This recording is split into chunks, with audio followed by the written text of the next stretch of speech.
គ្រូខ្ញុំបានមកពីក្រុម EFI ដែលមានសមាជិក3នាក់ទី1បងសុធីវឌ្ឍនៈទី2គុណអ្នកស្មីនិងម្នាក់ទៀតឈ្មោះគឿនសាវរីហើយ topic របស់ក្រុមរបស់ខ្ញុំមានឈ្មោះថា Red Box Digital មានន័យហើយនេះជា content របស់ពួកយើងដែលបានមានដូចជាទី1និយាយពីទស្សនវិជ្ជាទូទៅមានស្ដីផ្ដើមស្ដីសង្ខេបស្ដីផ្ដើមបញ្ហាស្រាវជ្រាវគោលបំណងស្រាវជ្រាវការរំលឹកទ្រឹស្ដីវិធីសាស្ត្រស្រាវជ្រាវវិធីសាស្ត្រលទ្ធផលការគ្រប់គ្រងរបស់ admin ការពិភាក្សាស្ដីសន្និដ្ឋាននិងចុងក្រោយអនុសាសន៍ចំណុចបន្ទាប់ស្ដីផ្ដើម Red Box Digital មានន័យគឺជាដំណោះស្រាយកម្មវិធីឆ្លងប្រព័ន្ធដែលត្រូវបានរចនាឡើងដើម្បីជួយអាជីវកម្មតូចតាចក្នុងការដាក់បង្ហាញផលិតផលនិងភ្ជាប់ទំនាក់ទំនងផ្ទាល់ជាមួយអតិថិជនតាមរយៈបណ្ដាញសង្គមចំណុចបន្ទាប់សេចក្តីផ្ដើមកម្មវិធីនេះអនុញ្ញាតឲ្យអ្នកប្រើប្រាស់បង្កើតនៅទំនិញ Digital អតិថិជនអាចមើលផលិតផលនិងទាក់ទងម្ចាស់ហាងបានភ្លាមៗតាមរយៈទូរស័ព្ទដៃ Facebook Telegram ឬទីតាំងក្នុងផែនទីបញ្ហាស្រាវជ្រាវទី1គឺរបាំងហិរញ្ញវត្ថុនិងបច្ចេកទេសសម្រាប់អាជីវករក្នុងស្រុកវេទិកាពាណិជ្ជកម្មអេឡិចត្រូនិក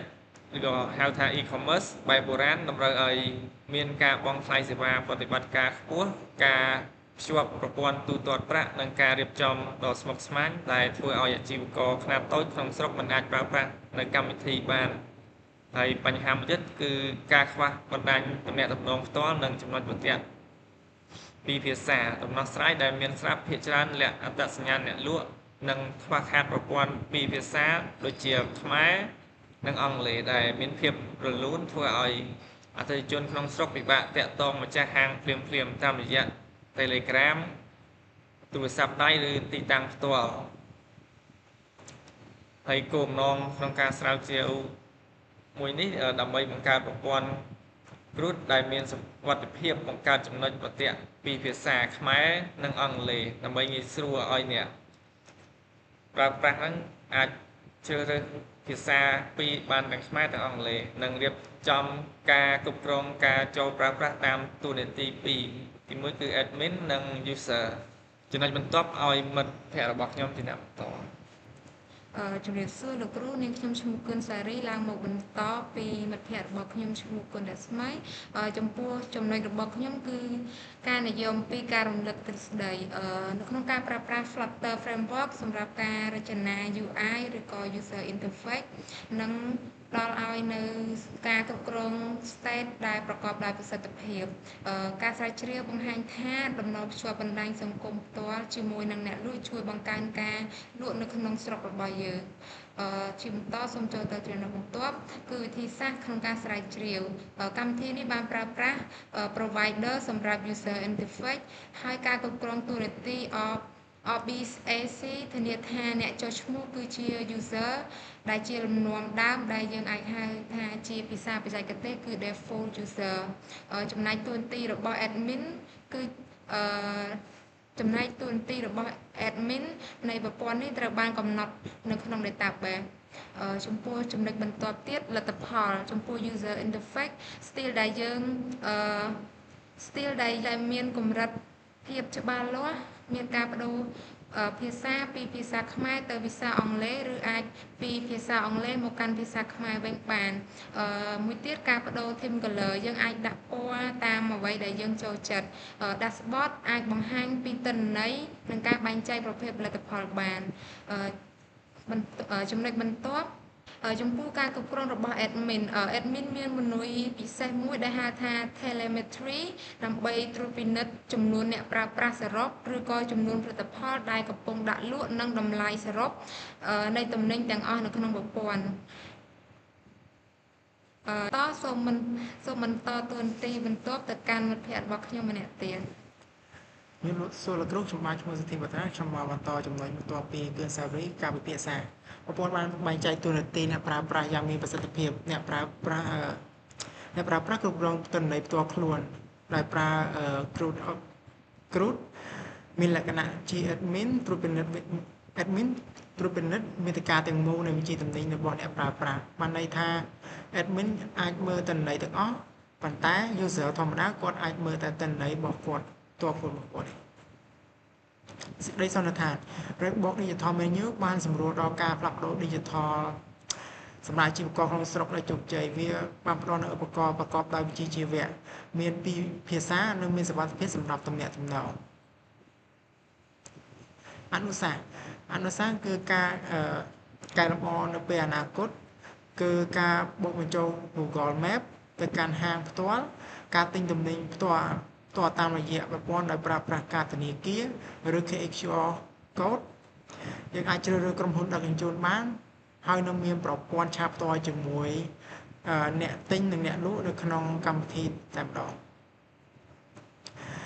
ហើយជាចុងក្រោយសំខាន់តែអភ័យទោសចំពោះលោកគ្រូយើងចូលដល់ចំណុចដែលយើង demo ទៅលើប្រព័ន្ធផ្ទាល់សួរលោកគ្រូនេះគឺជាការ live demo ផ្ទាល់ចំពោះ app របស់យើង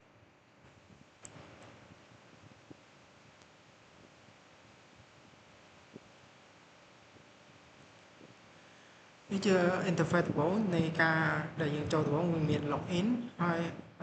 នឹងបើយើងអត់មាន account ទេយើងធ្វើការ register តែយើងធ្វើការ register account មួយដាក់ឈ្មោះថាណា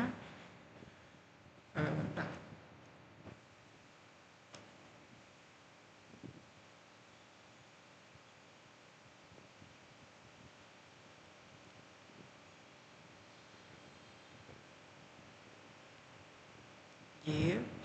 ឆ្នាំ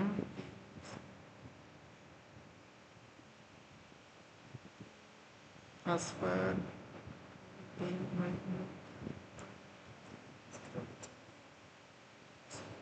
password គឺវាបិទទៅ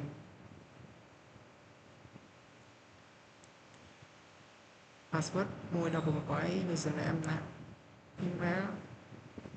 នេះការ register ពេលដែលយើង register ហើយគឺវាមាន list នៃ item list item មានតាម category នីមួយៗបាទតាម category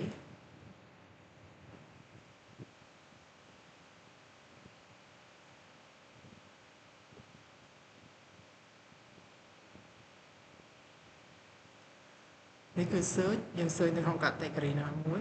ហើយវាយ G A D A មានទេហើយយើងមាន add គឺយើងអាច add product ចូលបានដាក់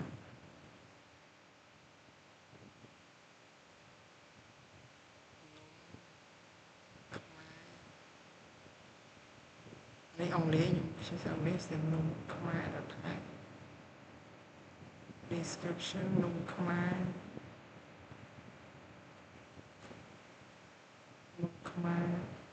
URL មានទេ price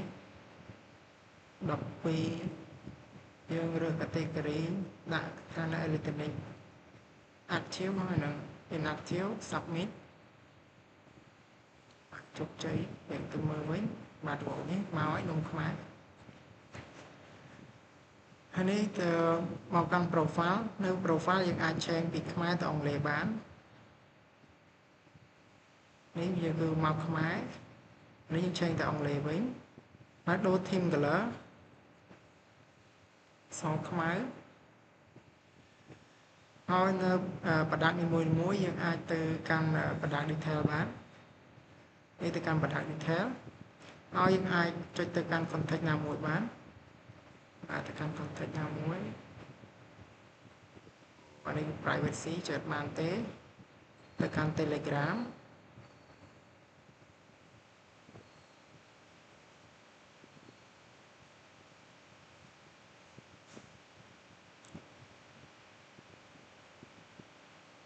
កាន់ Telegram privacy ចុចបានFacebook slow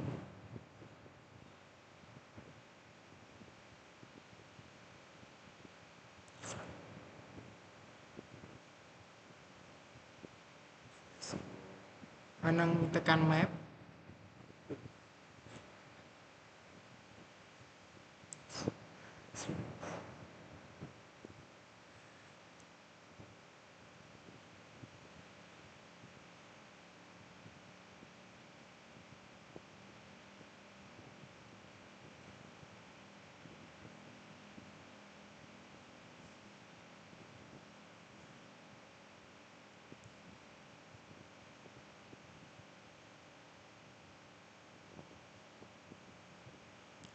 ហើយចេញពីVital យកមក telemetry ដើម្បីមើល total បដានេះគឺជា account ថ្មីអញ្ចឹងអត់ទាន់មានការផុសបដាបានឡើយទេមានមួយ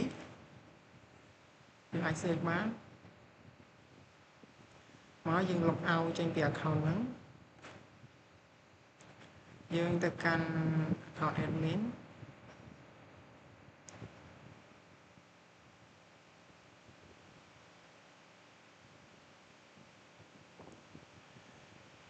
profile ឈ្មោះ admin user នៅ account admin មាន user ចំនួន4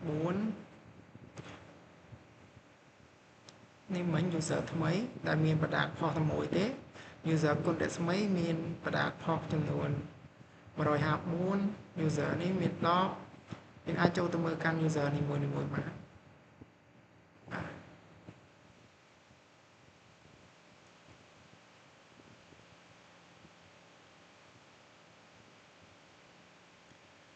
នេះគឺជាការស្ដាប់បង្ហាញពីតំណែង active inactive total price ទាំងអស់យើង list ក្នុងនឹងទៀតទៅនេះគឺបដា active យើងអាច select category នីមួយយើងអាច search